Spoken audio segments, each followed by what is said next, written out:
Hello and welcome to Old Faithful. I'm your host, Matt Trask. My thanks to Perfect Wave Production. Steve down here making me look good. Please support my friends at Black Hills Blend Espresso. I almost said Black Hills Blend Photography for some reason. Black Hills Blend Espresso. 4 locations here in Rapid City. They might not make you happy, but they'll make you caffeinated. What else do we got? I am learning that this works. I don't like that this works, but it does. If you enjoy this channel, Matthew Trask on YouTube, and my little show, first of all, thank you. And second of all, would you please subscribe to my channel right below my left knee? And I'm also being told I'm supposed to ask you to like these videos. And if you could find it in your heart to share these videos, maybe on Facebook or Instagram or something, or spread the word by word of mouth. Maybe, you know, someone who's a gearhead or likes stories or likes one-eyed cowboys who think they're funny. You can tell them, hey, have I got a person for you? So quickly, before I introduce this guy, I got to tell a little story. I had lined this man up to be filmed about 3 weeks ago, and I was taping another episode of the show the night before with some friends of his, and we got done filming the episode, and his friends began to talk about, oh, it's too bad what happened to Joel, and man, where are we going to get a bassist for tonight? And I said, guys, this is really important. What happened to Joel? And they said, he got coronavirus. And so my good friend Ken Kwasinski filled in. Thank you, Ken. And Joel, you survived? Yes, I did. I survived. We're very happy you survived. And here you are. Here I am. With your bass guitar. Yes, and indeed. Looking all cool. Thank you. Joel Adams from the band Camp Comfort. Yep. And amongst other things, yes. Amongst other things. We will talk about the other things. Great. Why don't you, this is the point where I say, why don't you tell us about you? Well, I live in Spearfish, Okay. South Dakota, and I've lived there for about 12 years now. I have a music degree. I have a master's degree in music performance. Oh, really? And yes, and it is actually not in bass guitar. It's in tuba. And I'm originally from Minnesota. I did my undergrad at the University of Minnesota Morris, and I did my graduate degree at Southern Illinois University Carbondale. Okay. I currently do a lot of things right now. My life's in a bit of a transitionary period, as that happens. But I teach lessons at Black Hills State, both tuba and electric bass. And during the wintertime, I instruct snowboarding at Terry Peak. So, yeah. So you're fairly busy. Yeah, I transition like or not. Yeah. We have all found ourselves in something of a transition this year. Yes. It's gotten a little Western. But going back to you, let's see. Questions. How did you get Spearfish, first of all? Well, when I got done with my master's degree, and I was in Southern Illinois, and I didn't really want to stay there just for, a number of different reasons, kind of was ready for a change. And I had a buddy from undergrad who was working and living in Spearfish and working in North Dakota during the oil boom that first happened. Sure. Back, I guess about 10 years ago, 12 years ago, that kind of period of time. And he had just bought a house, and he had some rooms empty, and he's like, you should just move out to Spearfish, hang out with me for a little while and figure out what you're doing with your life. And I thought that sounded better than moving back in with my parents. Sure. So I moved out here. Sure. Yeah. So asking questions that are somewhat personal and somewhat professional. Yeah. I don't know how else to say this. Would you recommend getting a music degree? That's a very complex answer. Understandably, yes. And it's something that I think about a lot. Now, it's complex because, mainly because society tends to devalue arts and art education. Sure. I think that's a big underlying factor of it. And the trouble that comes with that is then your education that you're getting, especially a music performance degree, is not going to be financially worth it, really, if you're paying for it, So, first of all, if you're looking for an education in music, you should look for someplace that's going to give you good scholarships. Okay. And be prepared, obviously, before you go into it, as much as you can be. Do your high school homework and everything, and try to get ahead of the game so that you can get those scholarships and get done a little quicker, and that'll save you money, which is important. Sure. But, you know, music is one of those things that if you feel like you need to do it, you should do it. Because if you go into something else, you're always going to think, well, what if I did that instead? You know, what if I really pursued music? But on the other side of the coin, you can always do something that you're also good at and can make a lot of money at, and then be a musician on the side. There's nothing wrong with that. Absolutely nothing wrong with that. And, you know, there's many successful musicians that have done things like sell insurance for years and then transitioned into a music career at a certain point.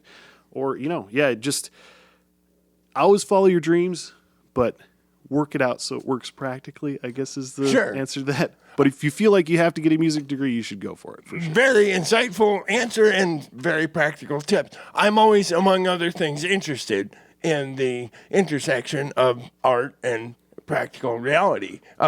You probably got a music degree because your love of music, and now you're teaching music, but a guy is no good to anyone if he starves to death. And it can be difficult, you know.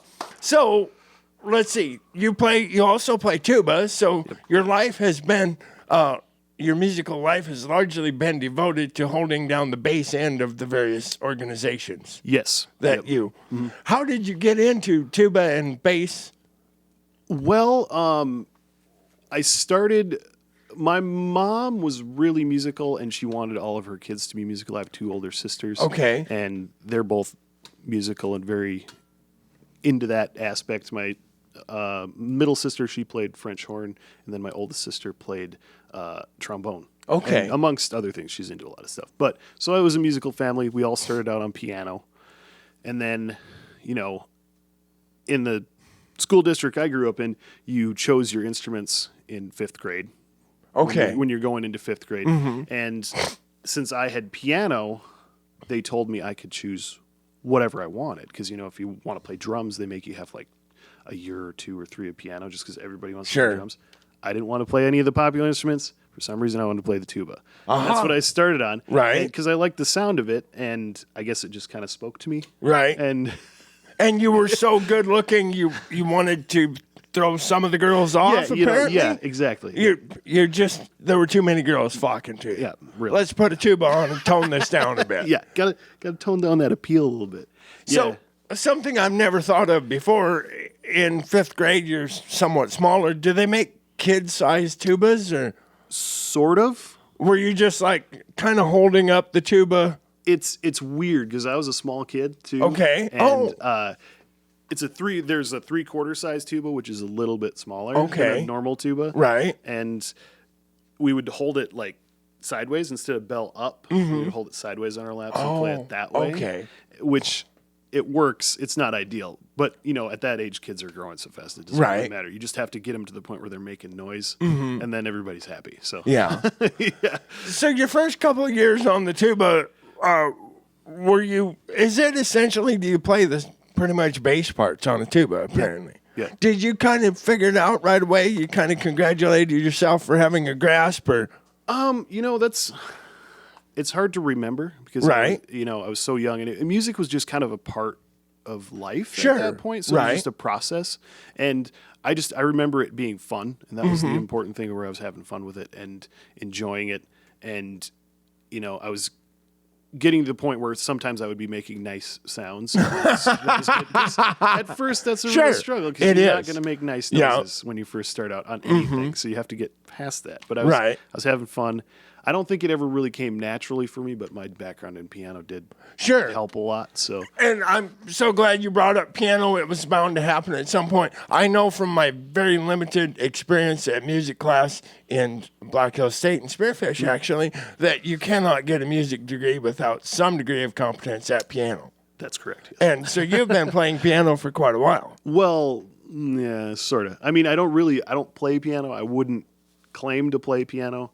if I could sit down and figure something Sure. out, but I don't have any technique at all. Okay. Yeah. When a guy like this says that, it doesn't mean what you're thinking. The man can definitely play piano, no matter what he says. I can play chords. I Okay. can't sight read anything. I can figure stuff out. You That's can't where I'm sight at. read? Not on piano, really. Had- It's really Is slow. that something that you forgot how to do, or because I'm Yeah. sure you learned how?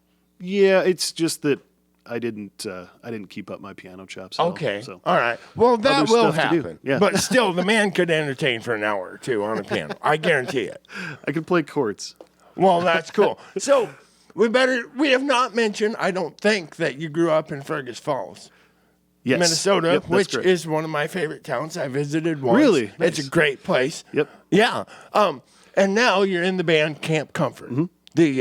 We'll give them a little plug. They were just nominated by the, help me out here, 605, 605 magazine magazine, yep. as best live band in South Dakota. Yeah. Did I get that right? Yes, I believe so. Yeah.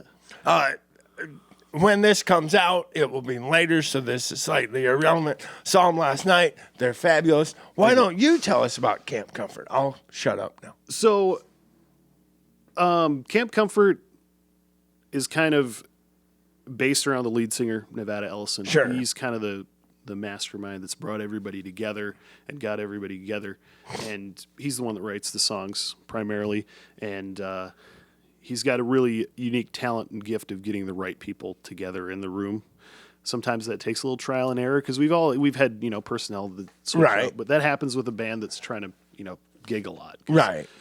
things happen. People's Sure. lives happen, and people get busy. Or 2020. they Coronavirus. yep, weird stuff happens. Yeah. So, and Camp Comfort, for people that are maybe out of the area or don't know, is kind of a rock, reggae, country-ish band. Sure. We like to say red dirt reggae. I'm not sure if that's accurate, but that's Close something that enough. might give you an idea. Yeah. It's kind of like a West Coast Sublime kind of sound with a little bit of blues sort of stuff. Yeah, I like that. Close enough. Mm-hmm. It's essentially a cowboy doing reggae. Yeah. Yeah. That's perfect. Yep. With the electric guitar parts. Yep. Featured rather prominently by the incomparable Johnny Hastings Absolutely. at the moment. We hope he stays. I hope Yeah. he does too. Yeah. How long have you been in Camp Comfort? It will be, I think, 2 years in December. Okay. Yeah. All right. And you mentioned among various endeavors, any other endeavors that we need to talk about here? Well, I will play with anybody. Okay. And anyone at any time I'm available. So I see. But I play anything from jazz to classical to, rock to anything. Okay. Really. But I'm most active with a jazz project outside of Camp Comfort, a jazz project called, Ward Johnston is the leader of that group. Okay. And we usually go under W Jazz because that's kind of what he's been operating under for a few years. Okay. So I played jazz with that guy fairly often. COVID kind of put the Right. kibosh on that. But I like to think I have a finger on the pulse of the Black Hills music scene. I've never heard of this concern. How can that be? jazz is kind of underground, especially around here. Not to it's just when people think of jazz, and this is nothing to say anything bad about people around here, but when people think of jazz, their blanket understanding is going to be like big band, like Glenn Miller Sure. or something, or Right. or like those 1940s 4-part harmony Right. singers, or Frank Sinatra, Right. that's what they think. And the kind of jazz that we play is not like that. It's not like that at It's all. more of a what you would call, I don't know, progressive or modern jazz. Sure, Like small okay. combo, Right. Different instrumentation. Because How many people are in that at the moment, generally? usually it's Ward and Rodney Garnett, who's a flute player of Okay. all sorts of types of instruments. Sure. And myself. So- Okay. And then we have a drummer sometimes. Sometimes. We were experimenting with some Zoom jams that went with varying degrees of success. So we Sure. did a drummer kind of thing, and we recorded separately, had the video kind of come in. So he's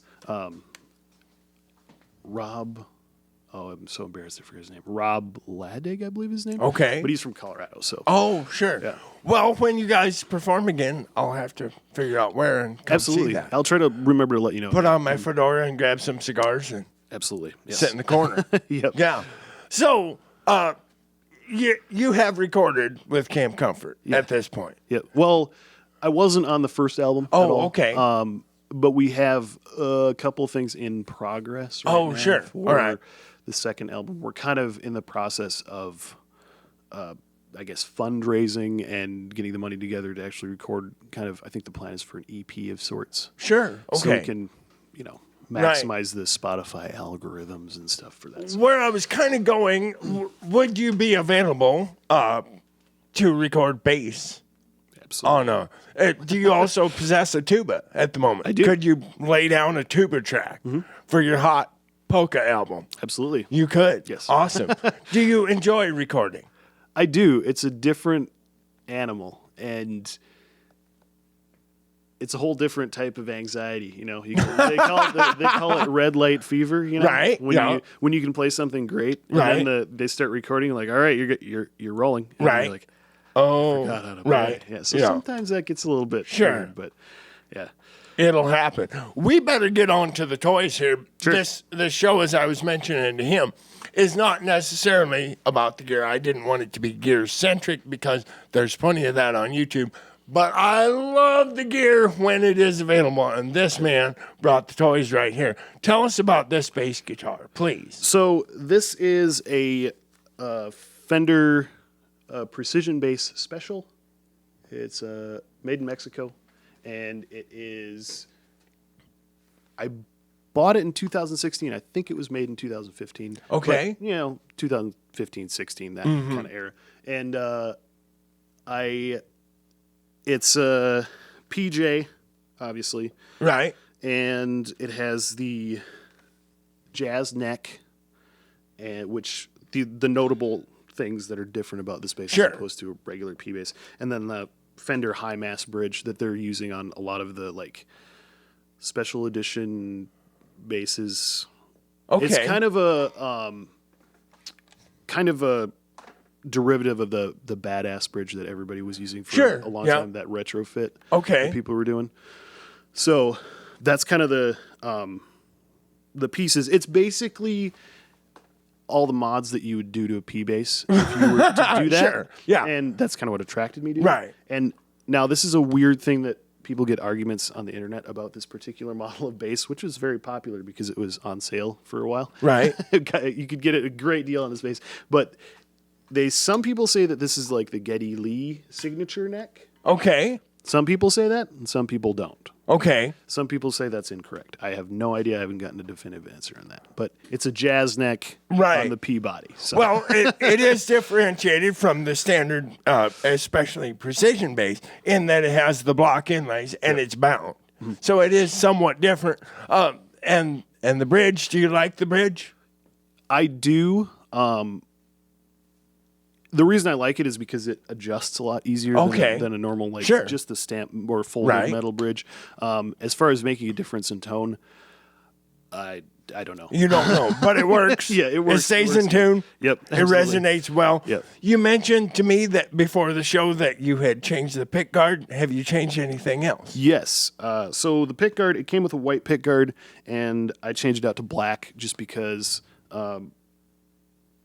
I think it looks nicer aesthetically. I just think it does. And plus, I kind of like 70s era precision basses. Right. For a specific reason, because, not to get too far into the history or lore of my life, but the first bass I ever played on was a really, really beat up old 70s Fender P bass that was just lying around my high school.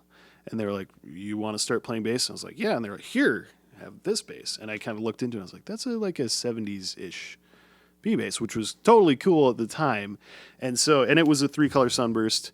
And now it's going to be interesting because me and one of my buddies in high school, Jarrett, we're both into bass at the same time. And he thinks that the pickguard was a tortoiseshell pickguard, and I think it was black.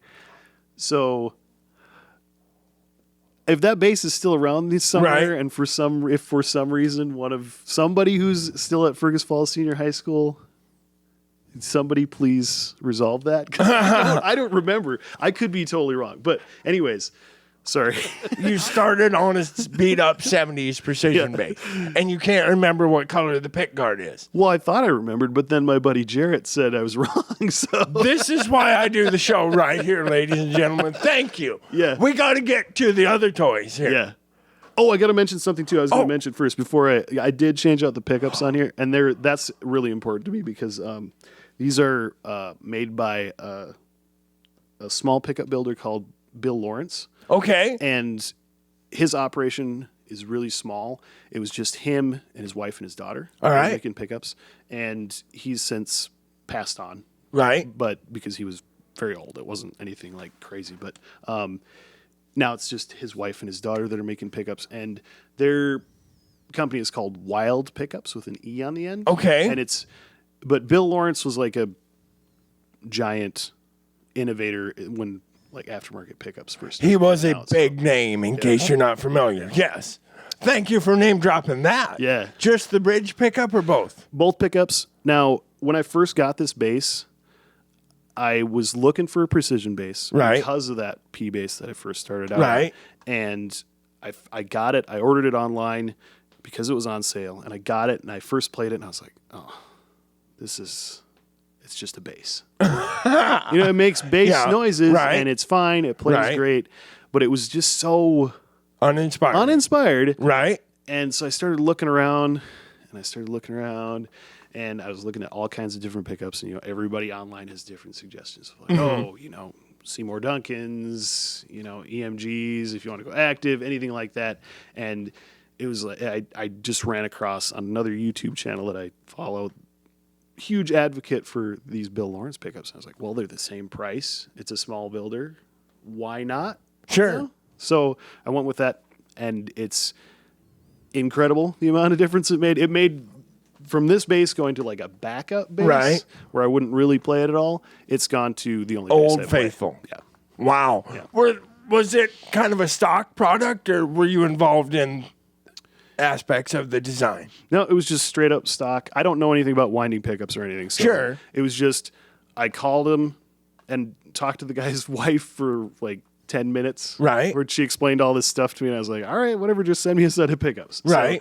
So, and yeah, it's been great. I don't think I'd change anything about it except one little gripe that's totally minor. The P configuration pickup is a lot hotter than the J pickup. Okay. So that's as far as like balance goes, it's a little weird, but I only ever use pretty much both together or just the P pickup. So I don't solo the J pickup really. So it's not a really. Getting somewhat nerdy, is it wired in series or parallel?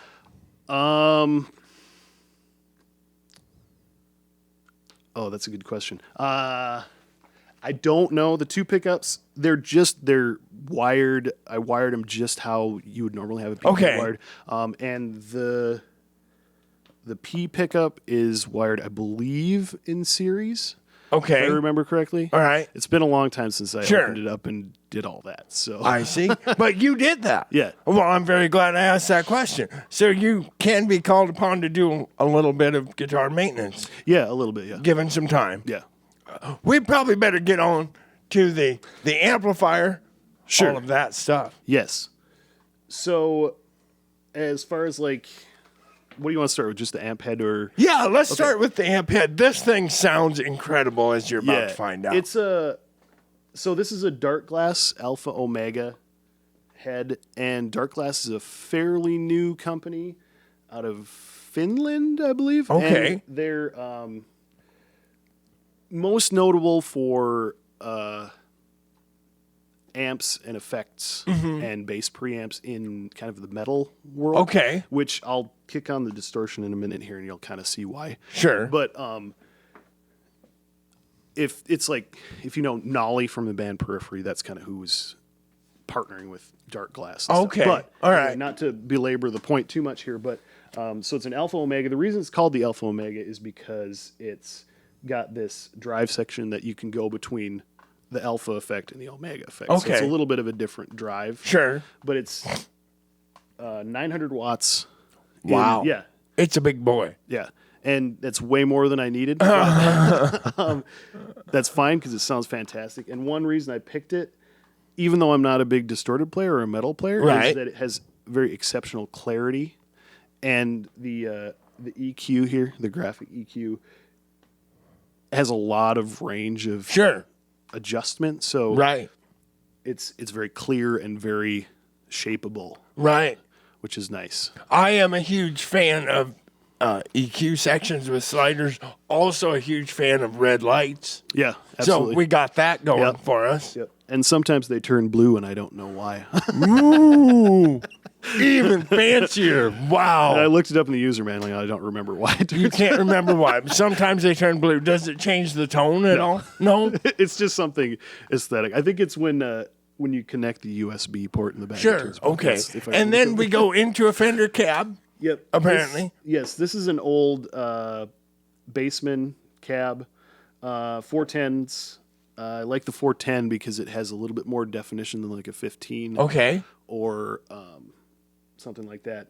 It's a little bit punchier. Right. Which is the sound I like. A lot of people like the Ampeg sound, which is kind of what I would describe as woolly. Mm-hmm. But I like a punchier sound just because of like where I'm at and where I play, how I play.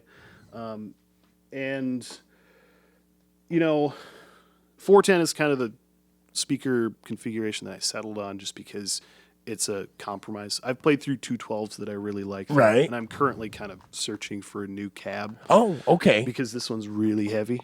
I'm working on it is rather things heavy. Up. Yeah. Sure. Yeah. Yeah.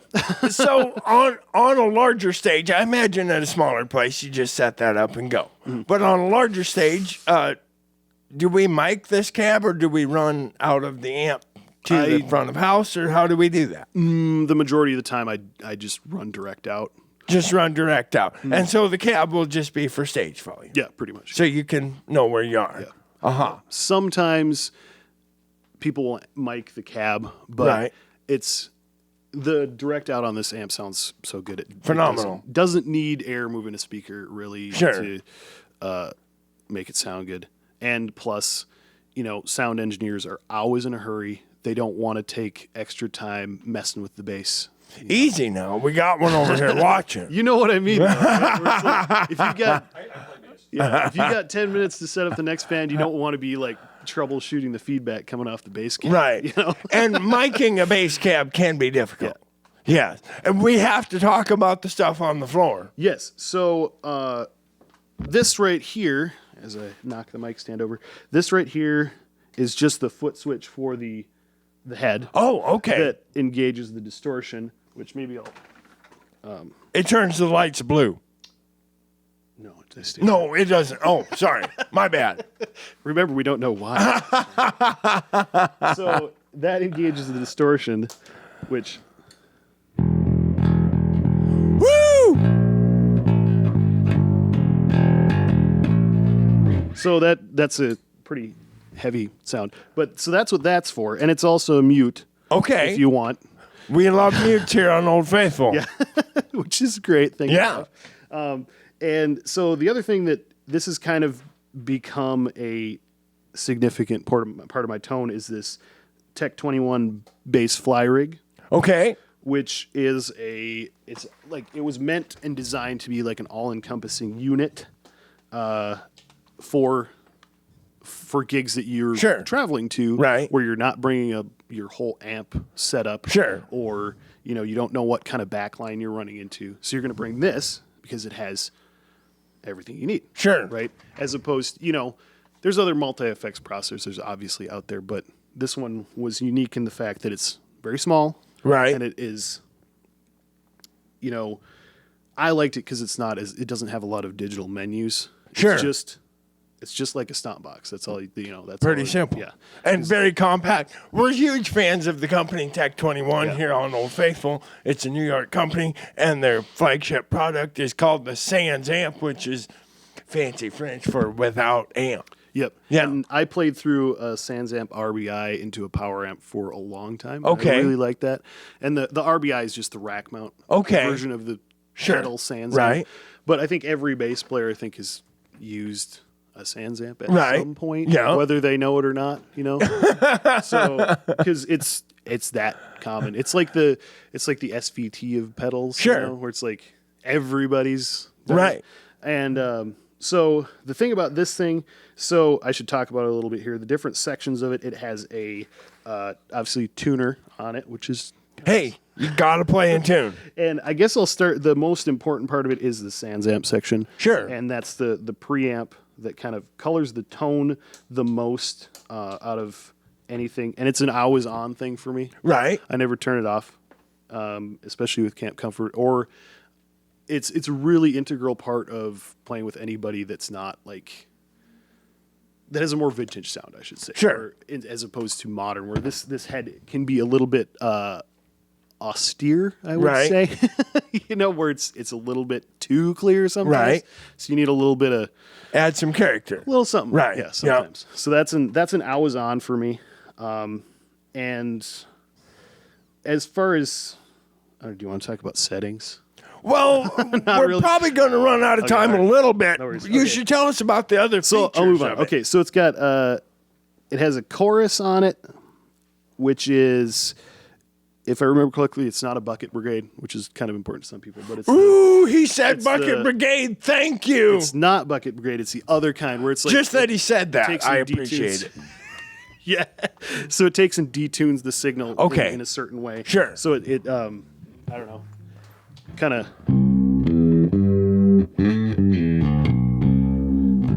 So it sounds it's a chorus. Whatever it It's got a is, it different- sounds good. Yeah. And then obviously it has the ubiquitous compressor, which I don't use because this amp has a compressor built in that I Okay. like much better. Sure. But it's there if I need it. It has a boost, which is nice because it's switchable because you can put it before the Sans amp or after the Sans amp. Oh, wow. So if you want to hit the preamp a little harder, Right. if you want it to drive a little bit, Right. you can put the boost before it, Before. and it'll drive the preamp a You little just want more volume, put it bit. after. Exactly. Hey, So that's a brilliant really, feature. really handy. And then the really weird noise comes from the last part of it, which is the Octave Fuzz. Uh-huh. And it's like it's a mix of like a Qtron and an Octaver and a fuzz Okay. all wow. in one section. So it's a little bit weird to get used to. Sure. But if you just get over that, it can make some interesting noises. So it kind of.